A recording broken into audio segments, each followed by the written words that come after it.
padulong sa bloodletting activities ang maaga. Nagulat sa malabang nga pila. Inang sitwasyon sa ngato ng kalain-lain nga uniform personnel kag sibilyan agad nga magpakigpain sa ilang mga dugo sa Abril 28 sa Iloilo City. Naging Madinalag-On naman ang ginpatigayon nga bloodletting activity sa K5 News FM 88.7 Iloilo. Kabuilag ang Philippine Red Cross kag 618 Squadron sang Philippine Coast Guard Auxiliary Western Visayas.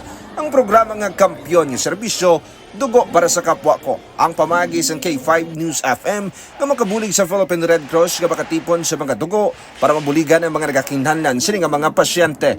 Mas sobra 300 ka individual ang nagparehistro kunya voluntaryo nga magdonar sa ilang hamili nga dugo. Samtang kapin isa ka gatos ka bag ang natipon gikan sa mga qualified nga donors. 3 lives.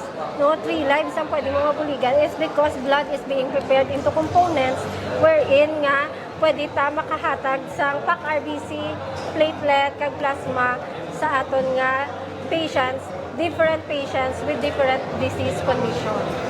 Naibaluan nga ang mga nagaparehistro kag nagpa-screening ang nakabaton sa mga kapsula sa Mighty C, alkaline-based ka vitamin C, kag isa ka sachet sa DTX Coffee Mix. Samtang ang mga successful donors ang ginhatagan man sang raffle coupon para sa raffle draw kung sariin ang premyo amo ang isa ka sako nga bugas. Sa nagtakop na ang aton nga event, siling sang aton mga pagadihan. Kampiyon. Kampiyon sa serbisyo, dugo para sa kapwa ko. Kampiyon sa serbisyo, dugo para sa kapwa ko. Kampiyon na serbisyo, dugo para sa kapwa ko. Nahibaluan mga ka-K5, ini ang kinakauna nga bloodletting activity nga ginpatigayon sa K5 News FM Iloilo diri sa may syudad sa Iloilo. Kag lauman man mga ka-K5, kundi naman kami masunod yung mga lugar, mga patigayon sa sining aktibidad. Balita nagikan sa may syudad sa Iloilo, ako naman si K5 Aaron Refolio. Para sa Kampiyon na Balita, Serbisyo Publiko kag Kalingawan sa Iloilo, K5 News FM.